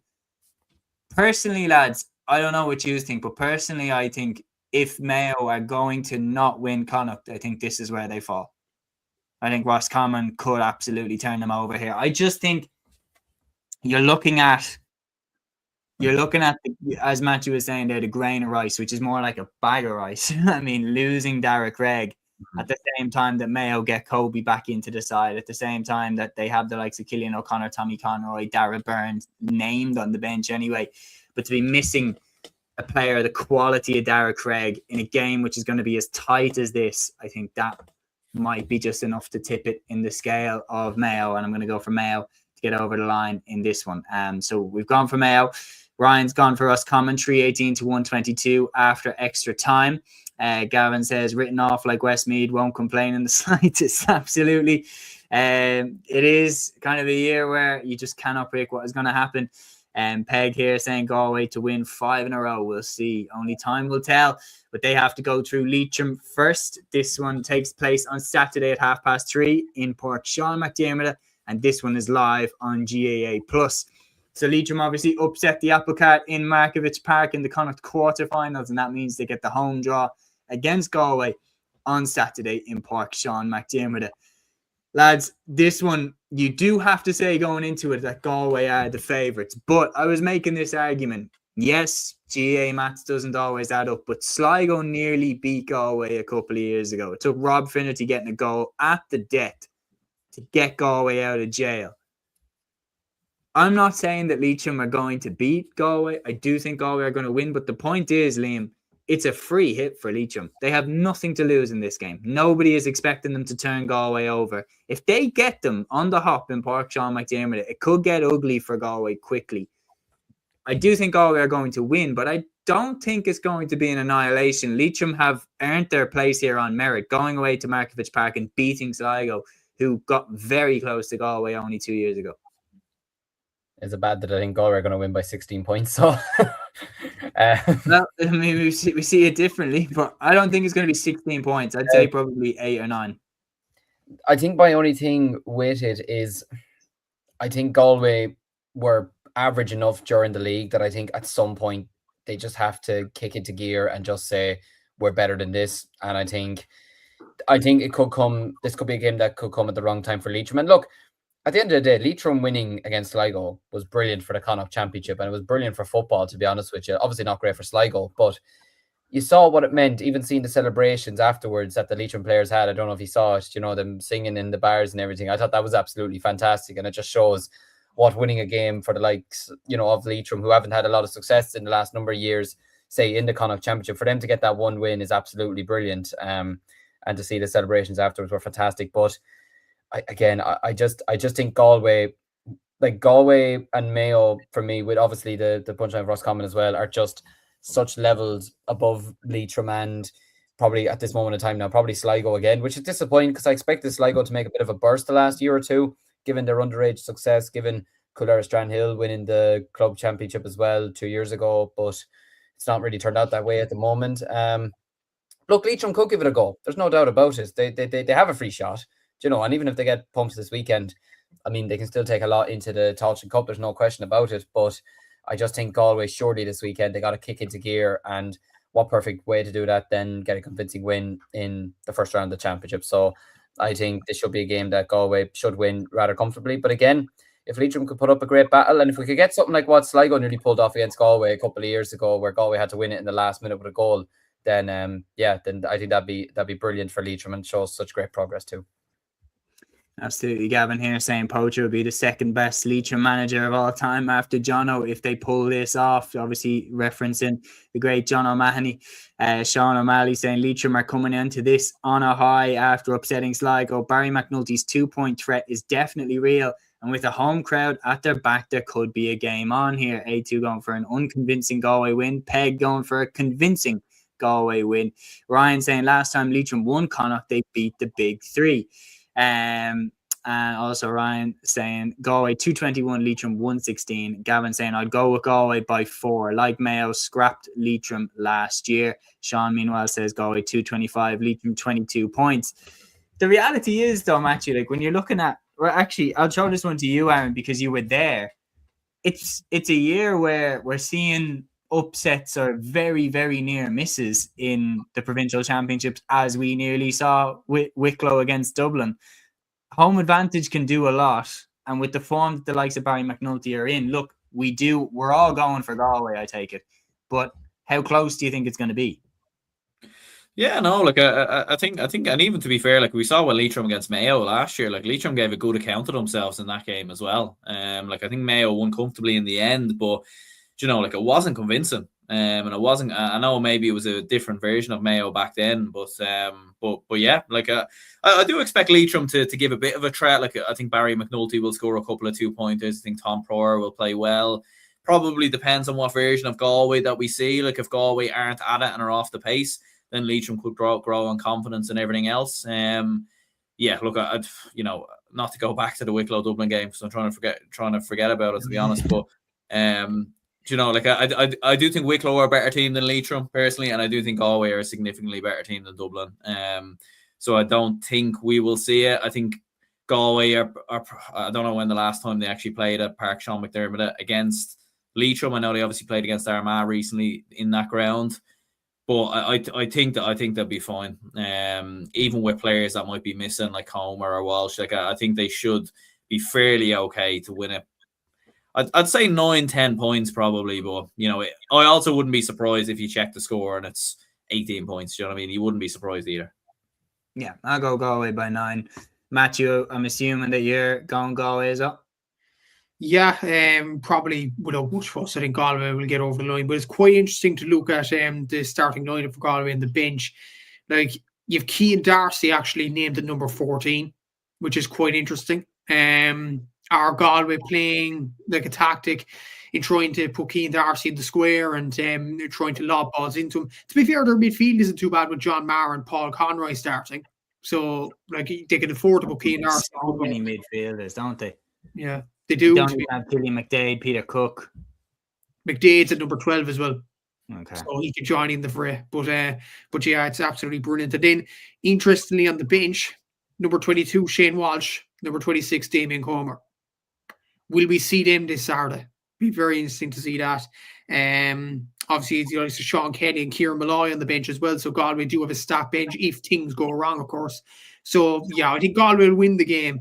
But it's going to be very interesting if Walsh and Comer do get game time this Saturday, I think. Yeah, no, I agree.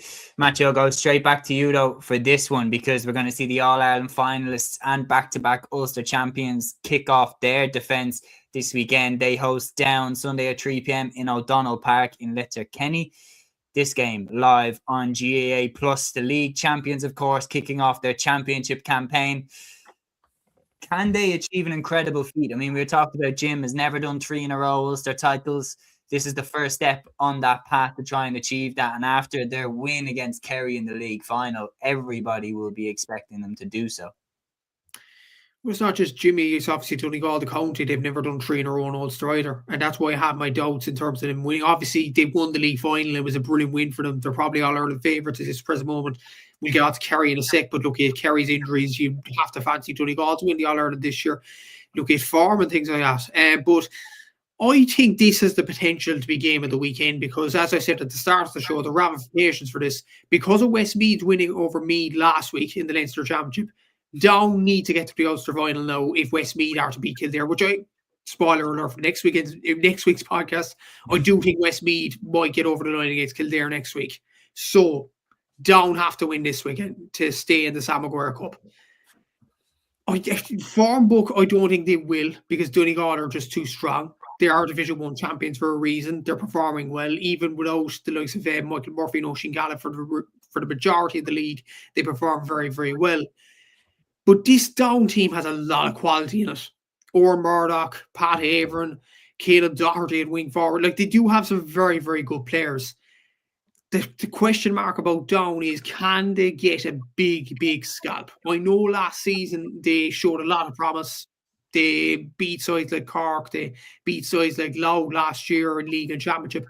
But at the end of the day, when you look at it, they didn't beat a big, big opposition. Like in Ulster, they got close certain occasions. To Armagh for the last 2 seasons. They got close to Galway, of course, last season, but they just couldn't get it over the line. Monaghan, of course, they couldn't get over the line. Could this be the weekend where they break their duck? I think it could be because of the ramifications, as I mentioned. I just think Donegal are just too strong. I can't back against Donegal after their league final performance against Kerry. I think Donegal will win it, but I think Down will be raring to go for this game. Yeah, I agree with everything that you've said there. I think Donegal will be too strong. But I think if it was one of those things that if it was any other team, I'd actually fancy Down because of the level of pressure that is going to be on them now that Westmeath have turned Meath over. Sean here saying, I think there will be 2 points galore in this game, but unfortunately, I think Donegal will win. Gavin says Donegal by 15. They should be more prepared for Down than last year. Down were very poor against Wexford. I think there's partly as well that Wexford were very, very good. But yeah, I am going for Donegal. But I do think that if the result that you're looking at going, maybe you might see a bit of a scare for the favourites, I think this might be the one. Liam, Aaron, I'm assuming both of you are going for a Donegal win, but would either of you be tempted to say that this one will be razor close? I think it will be close, yeah. I think Down will give a really good go in this game, to be honest. Brian's saying they're going to win. Wow. 6 points. Wow. Not even close. That's no, I wouldn't go that far now. I wouldn't go that far. I don't know, like Down nearly beat Armagh a couple of years ago. They gave a good goal to Donegal last year, and let's not actually forget the last time Donegal lost in the Ulster Football Championship was against Down. A good couple of years ago. I think in 2023. Obviously, Jim McGuinness wasn't the manager; it was a different scenario. But there will be Down players on the field who've beaten Donegal in a championship game. Do you know what I mean? So I think they'll give it a good go. I think like a lot of the negative commentary on them over the game against Wexford, I thought was very harsh. Like judging them on one game that we've seen them play live. Sorry, Brian. That's fair. I've done that before. But yeah, no, I think Donegal will win, but I do think Down will give it a good go. I agree. I would probably be very similar to what Ryan has gone with. I'd say Donegal by 5, but made to work for it. Des says here Donegal will win 3 in a row. They have players back from injuries: Darrow Boyle, Oisin Gallen, Kieran Moore, Sean Patton, all back. This is the strongest Donegal squad in a long time. I think depth-wise, this is the strongest team in the country. Depth-wise. I think in terms of like the best players, who has the best players? Kerry have the best individual players, like the likes of Tom O'Sullivan, Gavin White, David Clifford, Paddy Clifford, John O'Shea. But in terms of squad depth, I think Donegal have the best squad depth of anyone in the country. So yeah, I think they'll have too much in this game. I expect them to win. This one, I think there's more similar, that there's an obvious favourite. You'd back Armagh to win this one against Fermanagh, even though it is in Brewster Park. But Liam, also potentially very, very dangerous here for Armagh if it gets tense. Like, Fermanagh have a lot to prove after a very flat league campaign, which is why I expect Armagh to win this without too much of a sweat. Not a sweat, but like without too much fear. But it's the type of game that if it gets hairy for Armagh, could get ugly quick. Yeah, Brewster Park is a very awkward ground. Do you know, like Fermanagh last year, wasn't it down that they should have knocked out or they should have beaten last year, and they lost it in the end, and they're still probably scratching their heads to this day. Wasn't it 2 points in the end that they lost? And I'd say they're still kicking themselves over, to be honest with you. But look, for me, even with the injuries that Armagh have at the moment, thanks to Killian letting us know about that, I just think Fermanagh had such a poor league campaign, and you look at Armagh, they had such a good. I think that win against Tyrone would have done so much for them, because it was a tight affair. It was hard hitting. By God, it was Ulster football in a nutshell. To be honest with you, there was blood. It was like watching UFC. To be honest with you, at times it was just they just wanted to batter each other. But I think it would have done no harm for them as well that they got a bit of extra time. Playing extra time, getting a few more minutes under their belts as well. Really going to the wire, testing their mettle a bit. Look, Fermanagh, I think we'll put up a bit of a fight this weekend. Look, I think Armagh will win by 11 points, but I do think context with that 2-pointers. I think Armagh could be, 5 points up with 10 minutes to go, couple of 2-pointers towards the end, makes the scoreline look a bit nicer on their behalf. But ultimately, yeah, you'd have to back Armagh to win this weekend. Other than Donegal, they're the strongest side in the Ulster Championship this year. And that'll set us up for a Donegal. Spoiler, I think Donegal will beat Down as well by 7 points. But again, I think Down will put up a decent performance against them. It's just like you said, Donegal's squad depth is just absolutely ridiculous, to be honest with you. But yeah, then I think it will be setting up a Donegal Armagh semi-final. And yeah, as I said before, grab your popcorn, get the punching bags, and get yourself set up for a cracking semi-final. Yeah, no, I do agree. The thing I'd be worried about as someone who predicted Armagh to win the Ulster Championship is their injuries. Like, they're dropping like flies, like they're losing key players here, and still no sign of Rian O'Neill returning. Like, I'd be worried that maybe the league. What? See the pass he made in the Armagh league.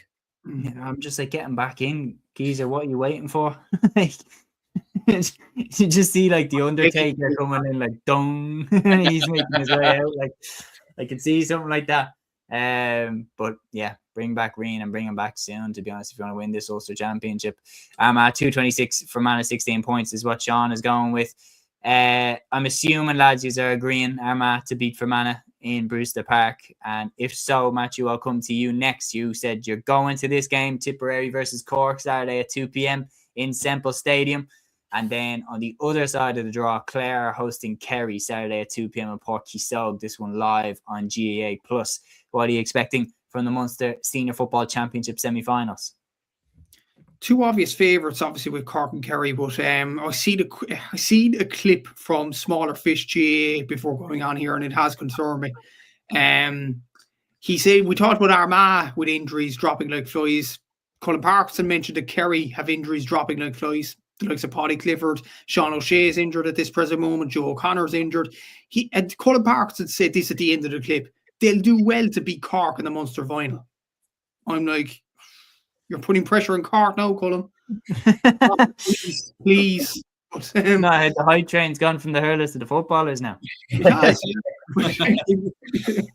Absolutely, but Kerry should be clear even without their injury issues. I know Marco Shea and Dermot O'Connor are playing this weekend in midfield. Keith Evans and Killian Trant are getting starts as well, which should be interesting in championship football there.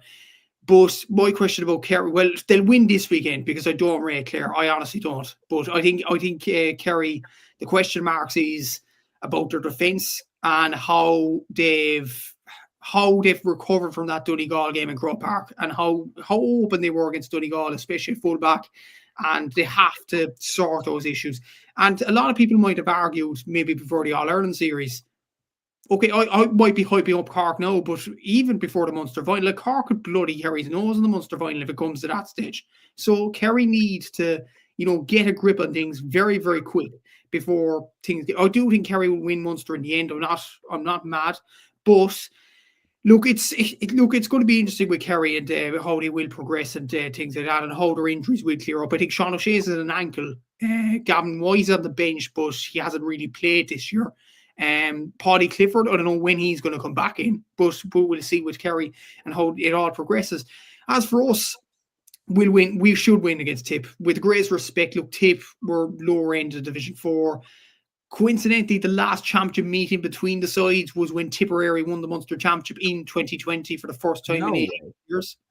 So that's how long ago? Jesus. Yeah. But worth mentioning, Tipperary have, I think, one player that actually played that day and he came on as a sub Paddy Feehan. The rest, like Mikey Quinlivan's gone, Colin O'Riordan's gone, Conor Sweeney's retired, Robbie Kiley's retired. A lot of them Tipperary players are gone. Whereas you look at Cork, obviously, you have Brian Hurley, Colin McGallen, Ian Maguire, Micheál A. Martin, and a bunch more are all still there. So the scars would have been there and they'd want to get over the line in this game against Tipperary. One thing that is very interesting, Dara Sheedy, sadly for him, is out with a hamstring injury after the under-20 game. It was a brilliant result over Kerry to win that game over the Irish Nemesis, but came at a cost. Dara got an injury, a hamstring injury. It's unknown at the timeline of it, but he's ruled out for this weekend, which is a massive blow for us. Dara has been absolutely sensational for this season and has added a different dimension to our attack. The guy replacing him is Conor Callahan, and it's kind of a shift from Cleary. So Sean McDonough's moved to centre forward, Conor Callahan's to wing, and then Chris Og, Cronin, and Sherlock at the full forward line. So Brian Hurley's still on the bench, Corbett's still on the bench. So quite an interesting move there from John, but we'll see how it does progress. And if there's any chance of experimentation, it's probably this weekend before the Kerry game. But yeah, I think Cork will win this weekend. Kerry should be clear, and a Munster final between the Irish Nemesis for the first time actually since 2021, if all goes to plan. Yeah, no, I would agree. I'm going to go for Kerry and Cork to get over the line. Any disagreements, lads, or are we all good to move on? No disagreements. Okay, very good. Liam, I'll go to you next for this one. The Leinster LGFA kicks off this weekend. The LGFA Provincial Championships kick off this weekend. If you didn't catch our All-Ireland Championship preview in the studio for the LGFA Championships that we filmed on the 28th of March, we released yesterday, obviously, with the championship kicking off this weekend. It premiered on the Cúilín Media YouTube channel last night at 8 p.m, so do check that out if you haven't already. But Liam, Leinster kicks off this weekend. Meath host Kildare in Summerhill. Two teams that are expected or will be expecting themselves to go deep into the championship. Meath obviously reaching the final last year. Kildare had a great win over Armagh, but ultimately fell short to Kerry in the quarter-final stages. What are you expecting from these two?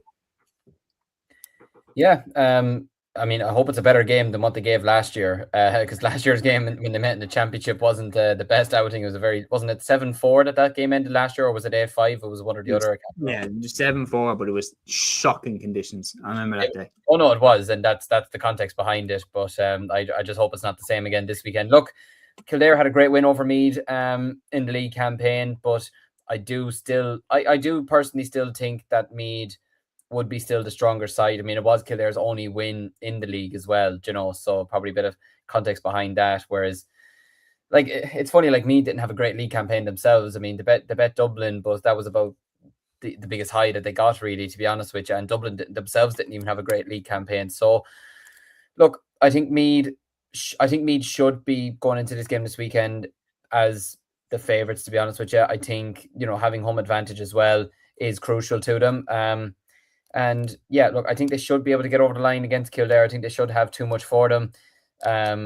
Yeah, I'm going to go with Meath to win this game this weekend. I just don't think Kildare are just quite at the level of Meath, to be honest. And trying to get a victory over them in the championship and trying to beat the same team twice in the 1 year, it's always very, very difficult, and especially beating this level of opposition. So I'm going to go with Meath to beat Kildare. Yeah, I'm going to go with Meath as well. No, do you know what? Actually, weirdly enough, no. I'm going to go with Kildare. I think Meath are missing a lot of players. You think about it, man. Mary Kate Lynch, AFLW, Avian Cleary, the same.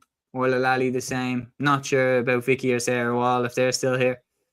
If Vicky and Sarah aren't playing, I'd probably change my opinion. But I'm going to stick with the hope that they are there at the moment, and I'm going to stick with Meath. I'll go with Kildare. Lads, what do you say? I know Roisin Byrne is out, but yeah. I'm going to go with Kildare. Matthew, what are you thinking in a word? I'm going to go Meath. Aaron? I'm going to go Kildare as well. I think you convinced me, Seamus. Sneaky one. Is that just because we're two Meath lads, Aaron? yeah. Meath fans, you know. They're going to call us Kildare fans now. Be careful. Just for context, anybody who's confused, me and Aaron got accused of being typical Meath lads because we picked Meath to get promoted from Division 2 by someone in the comments on TikTok, and I think we fairly obvious Dublin accents. But anyway, we'll carry on. Aaron, I'll go back to you for the opening round of the Ulster LGFA Championship. Armagh host Donegal Sunday at 2 p.m. in the Athletic Grounds. Armagh, the Ulster champions, going up against Donegal, the Division 2 champions. What are you expecting from this one? Yeah, I think it should be a very interesting one. Like Donegal obviously had a solid enough league in terms of Division 2, but I think Armagh probably will be the better side, in my opinion. I think they just have a little bit more firepower than Donegal. Like, it is a game that you probably could look at and think there could be an upset here, there could be a bit of a surprise, or maybe it wouldn't even be that big of a surprise if you back Donegal to win it. But I still think from an Armagh perspective with players like Amy Mackin and Kelly Mallon, I think they do still have a little bit more. So I'll go with them to get over the line. I would agree, but I am nervous about the trajectory of Armagh. I've seen a couple of signs that maybe it's starting to come undone a little bit. Like the loss to Kildare maybe was a real sign of, don't get me wrong, Kildare beat them with a better side. But yeah. They do seem to have a surprise defeat in them. They do seem to have a bit of a surprise, like shocking them every now and then. They can kind of upset teams when they're playing them, but also be upset themselves in terms of a surprise, you know, that way. Yeah, I'm going to go for Armagh to win this one, though. Just slightly. I think if there's a result that I think could go against the grain, I think Donegal winning Division 2 to be in good form. But yeah, I will stick with Armagh. And Matthew, then for your own province, I go back to you. Cork host Tipperary Saturday at 7 p.m. in Páirc Uí Rinn. And also Kerry host Waterford Sunday at 2 p.m. in Austin Stack Park. So kicking off with a bang this weekend. What are you expecting from those two fixtures? Cork tip game, it's kind of strange because the men's are playing at Semple Stadium at 2 p.m. and the LGFA is playing at 7 p.m. in Páirc Uí Rinn. Okay, no double header. Yeah. I would have enjoyed that, to be honest, and it would have brought a good crowd. Tipperary footballers, seriously, Seamus, Tipperary footballers aren't followed as much. And obviously the LGFA needs the support as well. So I know it could be switching venues and things like that, but wouldn't it make it much more sense to have a double header? It would make much more sense for the fans as well. Diesel, petrol, no lot. Just put it in the one place. Like, yeah, absolutely. Like fans would be speeding down the motorway from Thurlestown to the park or Páirc Uí Rinn. Yeah. Like it's just, I don't know. It's a bit, I don't know. But anyway, look, I do think Cork, disregarding double headers and things like that, I do think Cork will get over the line against Tip. They performed very well in the league final, and they seem to be going on a very, very good journey at this present moment. They've only lost one game, and even that they didn't have to win against Dublin, let's be honest, in the league. So yeah, they've done very well, and I think they will get over the line. Kerry against Waterford. Mind if I ask, where's that game? Austin Stack Park. Austin Stack Park. Look, that's tough to go. Well, I think we're all going for Cork, are we, lads? We're all going for Cork to beat Tip. Yeah. This one is the tough one. Yeah. Just to remind you, lads, in the live episode, we picked Waterford to top Munster. Aaron, you picked Cork to top Munster.